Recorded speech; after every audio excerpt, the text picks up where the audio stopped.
Arctic Ocean that I don't know what, you know, skiers are trapped, or fire and rescue can use this, you know, forest fires. You're talking about the airplane or the drone? Both, depending on your application. If you have a need for an extended range or for extended periods of time. For the Connect, it needs some serious processing power. Pardon me? The Connect needs Yeah. like a computer. Well, that would be more a drone application than a more helicopter application or immediate mapping. It's also very, very detailed. There's no reason to much detail in a map unless it's, you know, you're sending it into a room that is burning and you want to see what's going on there. You know, are there people there? It saves firemen's lives, or, you know, stuff like that. And I mean, there's countless applications. If we were to sit here and talk about the applications of this thing, we would be here for weeks. Yeah. So the concept here that you come from other people is what is the adjacent possible? Okay, you're here now, so yes, you can get to the door, but you need 10 steps. The adjacent possible is what you can do tomorrow, and then leverage and so this is maybe what I would like to touch. So got a bunch of questions, no? Yeah. So let's start with the technical aspects, I guess. Can you do autopilot simply? Oh, absolutely. Absolutely. With the drone, you can program a flight path. Okay. You'll say, you know what, I want you to go here and here and modify the flight path in 3D, and you'll send it to do it 50 times over if you want to. What's the range from that central hub? 20 minutes, about. 20 minutes of autonomous flight. Now that depends, you know, if I'm racing it like crazy, it might be 15. If it's hovering, it might be 30. So it very much depends on that battery. What about range? Well, the range, it's going at about 80 to 100 kilometers an hour. Depending on the motors that you put on, it could go a lot faster too, but then your range is going down. So range from the base to wherever it goes. I'm assuming it's based, right? So you have to go and come back to the same base. yeah, you have, well, not necessarily. I mean, if I want to, I can set it up to fly. I'll tell it to start here and land there. It's a flight path. You decide, you know, what you want it to do. But again, it depends. If there's high winds, the motors are going to spin way faster than if it's a, you know, non-windy day. So the range is relative. It depends on the conditions. It depends on the temperature. But as I said, it flies at about 80 to 100 kilometers an hour, and it can fly for about 20 minutes. Okay. 1.5 kilometers. The range 1.5 kilometers. What? Give or take. How does it respond to weather?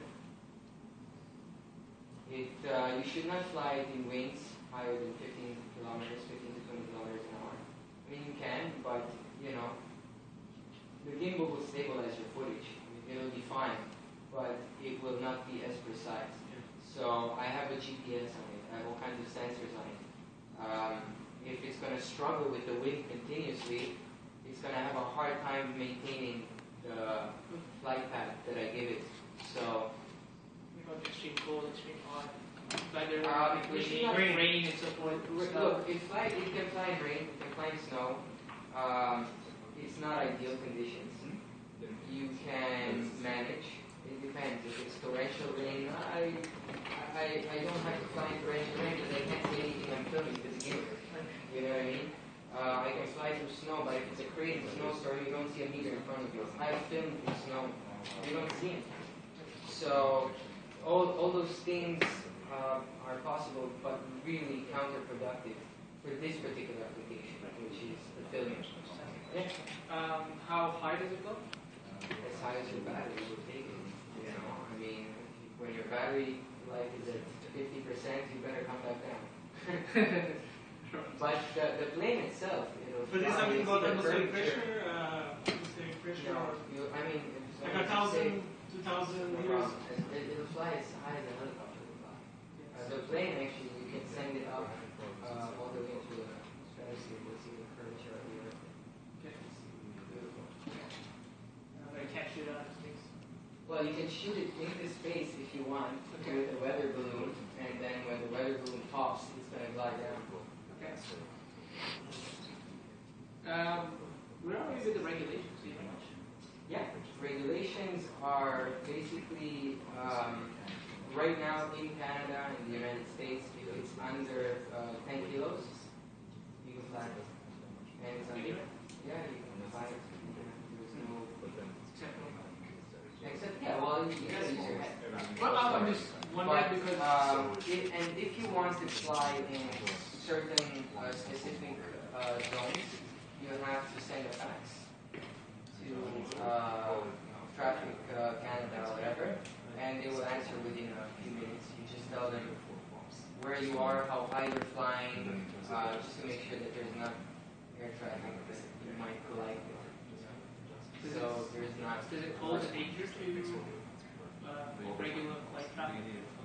If you crash into jumbo jet's engines, you might take it down. So let's be smart, you know. Just because if these things get taken off, the regulations won't be that far behind. Look, the regulations right now are basically for unmanned aircraft underneath a certain type of certain weight. There is not a lot of regulation. Of course, if you're creating a drone like an army drone that is the size of this room, there are regulations. But they don't apply. Well, the camera is about 1 kilo and the drone is about 1.5. So In US in 2015, there is another bill passing in regards to drones. I read that yesterday. well, there's New